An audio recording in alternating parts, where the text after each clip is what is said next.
Getting more B2B sales with robotic process automation.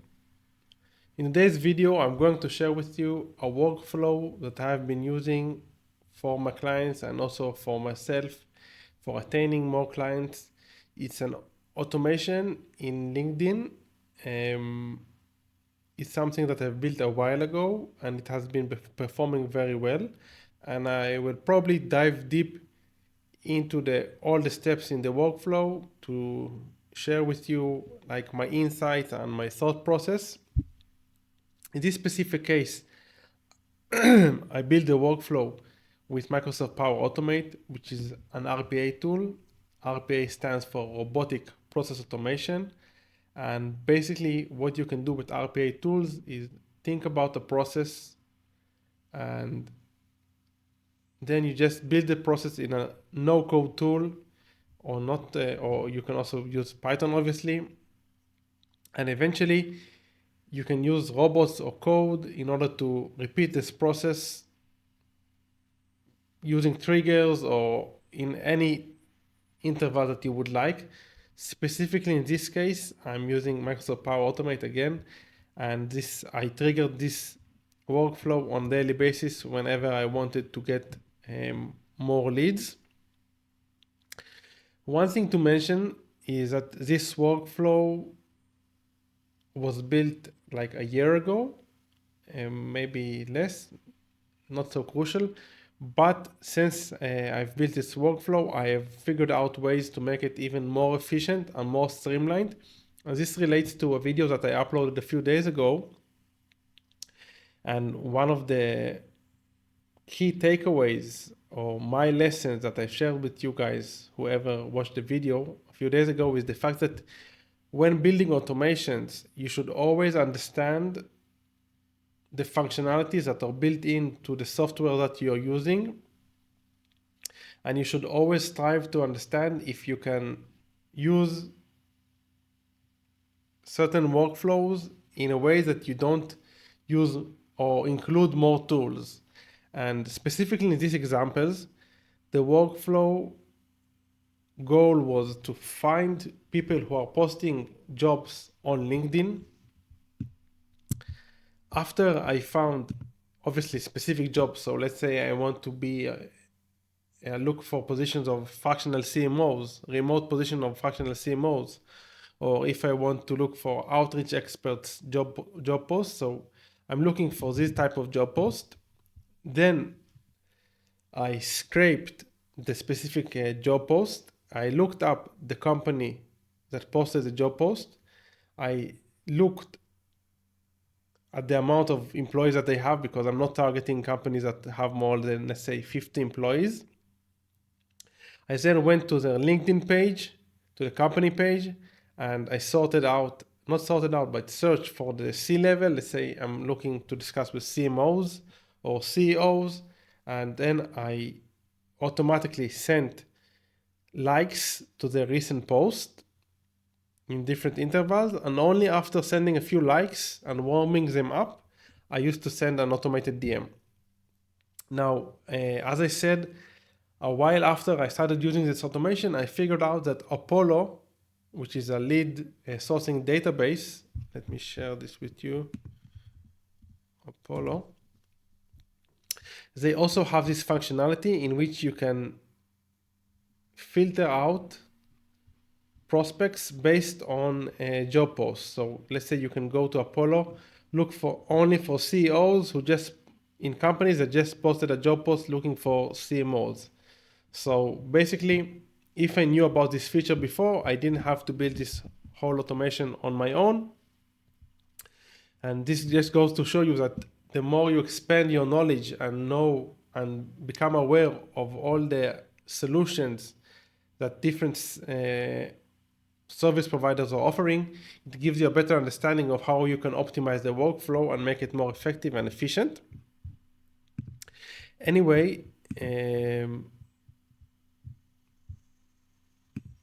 basically the process that I was looking for over here is, let's say I want to find jobs as a creative director, only job posted in the past week or so, only in the US, only remote positions, and only experience level mid, senior, director, and executive. So all of these job posts might be relevant for me, assuming that I'm selling creative director, assuming that I'm a creative director. And what I wanted to do, what I wanted to achieve with this automation is just go into each of these job posts, find the company, in this case, Robert Half, then come here, look for the CMO, make sure that the company isn't too big. In this case, it's too big. It's more than 10K employees. It's irrelevant for me. And reach out to the specific CMO. Obviously, also like his recent posts automatically, just to warm him up. And after liking his recent posts for like 3 days in a row, or in different intervals, keeping them random so it won't look automated, only afterwards I would send a DM. And this whole process, I automated the whole process. A few things that I try to do in every automation process before we dive into the automation is obviously we want to make it look as human as possible. So we add random delays. Also, in the automation with regards to if we're using LinkedIn or Facebook, so we add random delays so it won't look as if we automated the process. And also add like waits, like every 15 likes that I was sending, I sent like 30 minutes of wait. And also in between each like, I added a random delay. So it shouldn't be too fast, and it also shouldn't be like too, the frequency, the delay should be like, there should be some sort of variability in the amount of delays just to make it look more human. Now let me dive into the configuration. Before I dive into the configuration files and show you like under the hood of how I built this, in this specific instance, I used someone to help me because I was building automations and I was achieving pretty good results, but I wanted someone to upgrade my skills and help me build the automations in a more robust manner.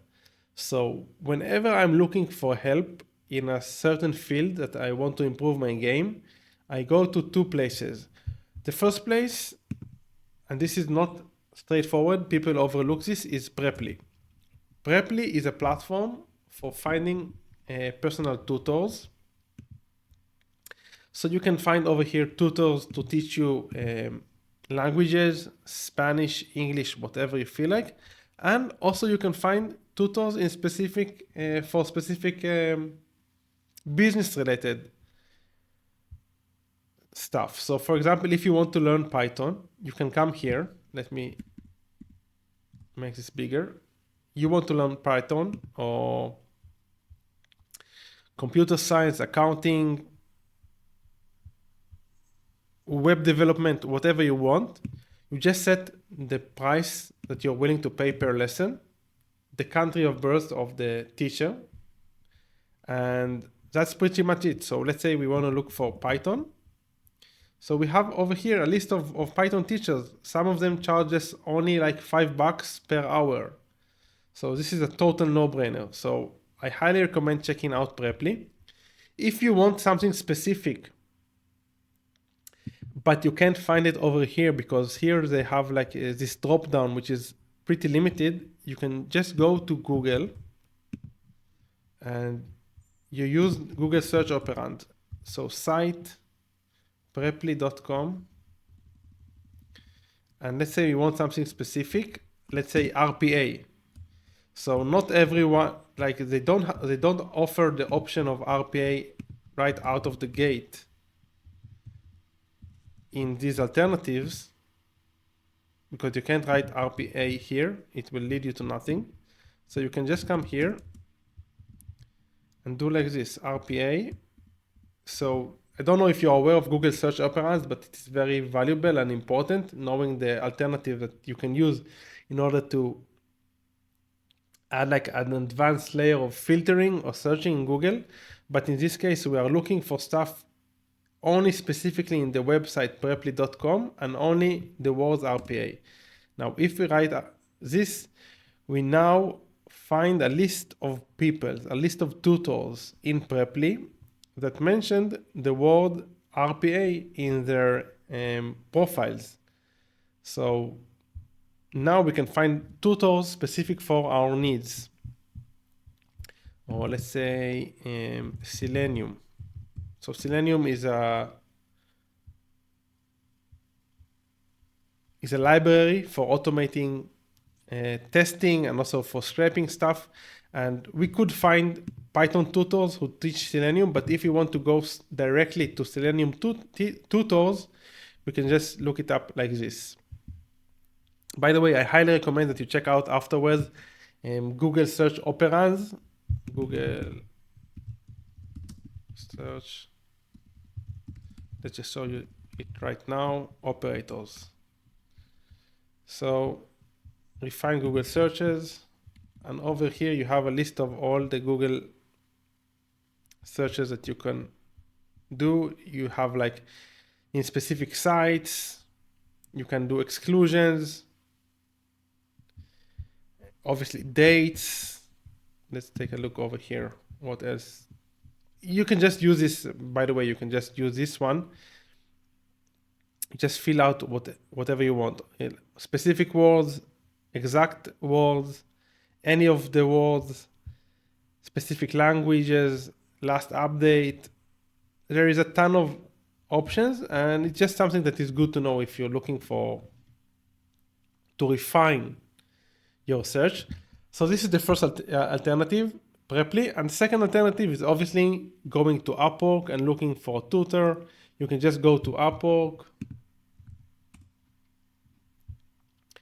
Over here, search for, normally I wouldn't search for a talent, I just would upload a specific job post.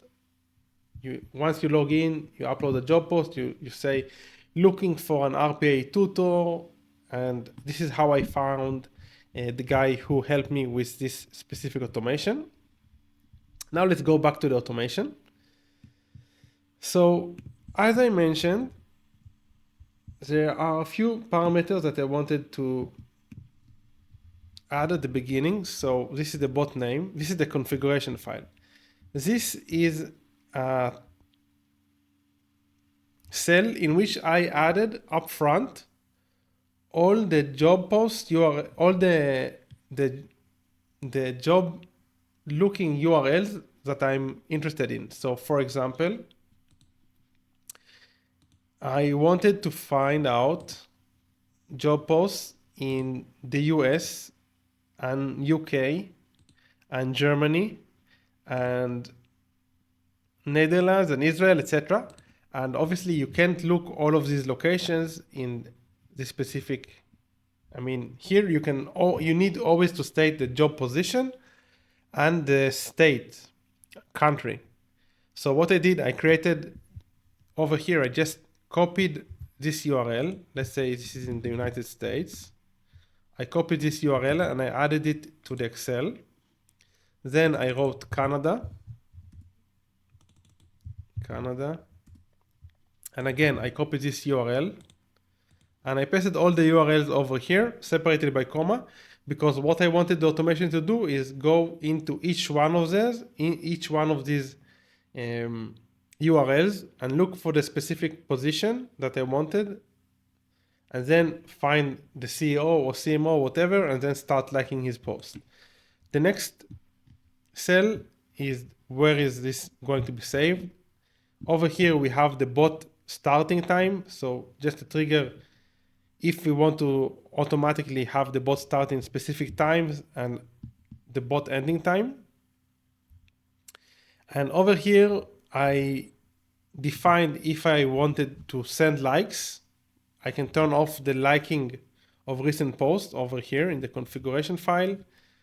Over here we set like some boundaries with regards to how many profiles will the bot scrape, how many profiles will it scrape per hour, the amount of likes it will send per profile,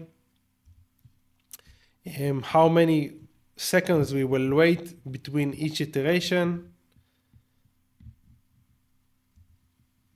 What else is interesting over here? And this is the position that we were looking for. So in every company that posted a job post, I had to define upfront who would I like to reach out to, because I'm not interested in reaching out to the guy who posted the job post. It might be an HR or just a team leader, but I always like going to the top of the food chain. And in this case, it's the CEO or the CMO. So this is the configuration file.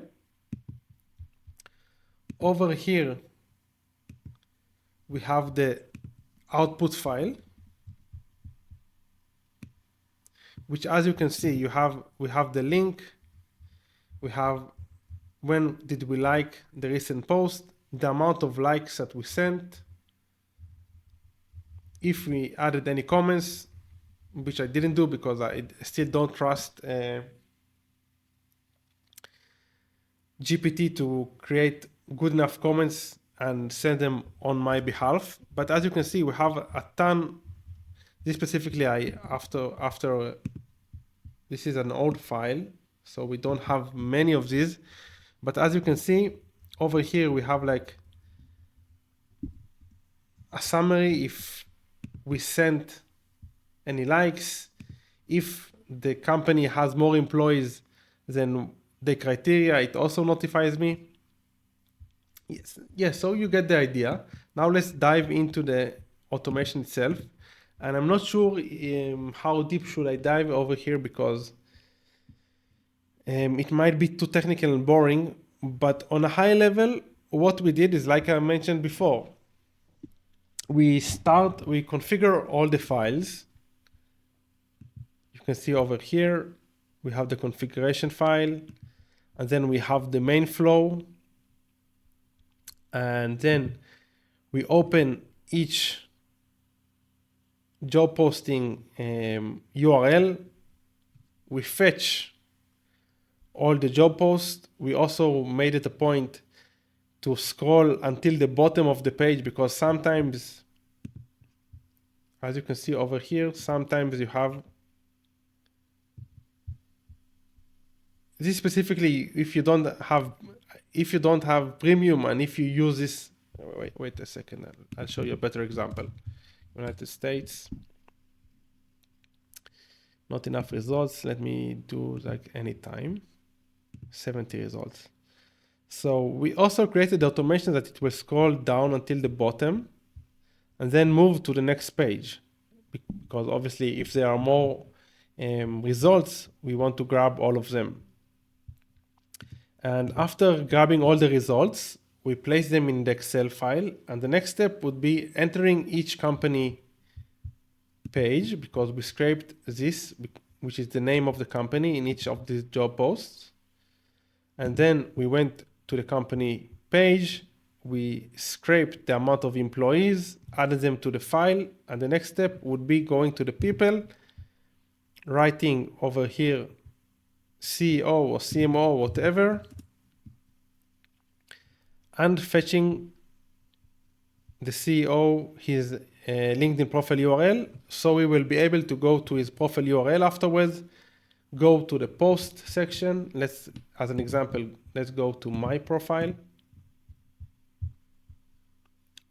Over here, you can go to the activity, posts, and it's always the same. This is always the pattern of recent posts.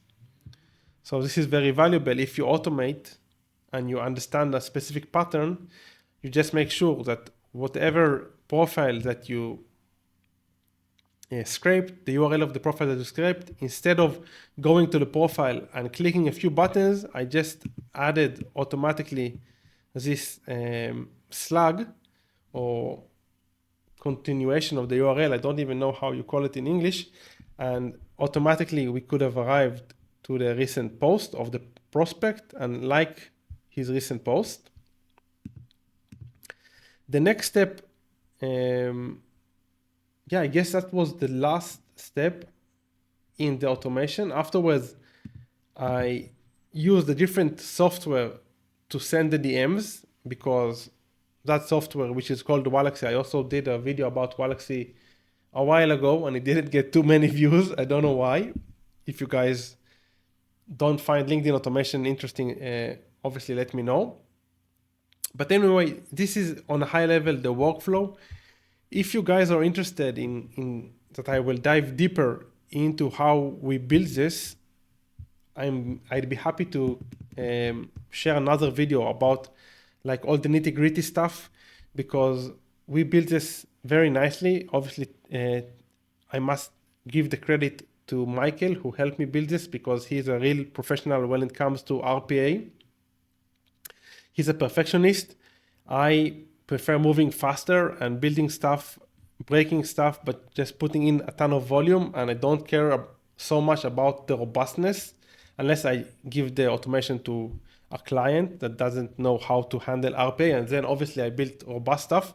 But when I build stuff on my own, I don't care so much about the robustness. I just want it to work and as fast as possible, because automations constantly change, automations constantly break. So I don't emphasize building robust stuff, but this thing that Michael helped me build is really a state of art. And if you want me to dive deeper into what we built over here, just let me know and I can do a follow-up video. Let me take a sip of water and think if there's anything else that we didn't cover.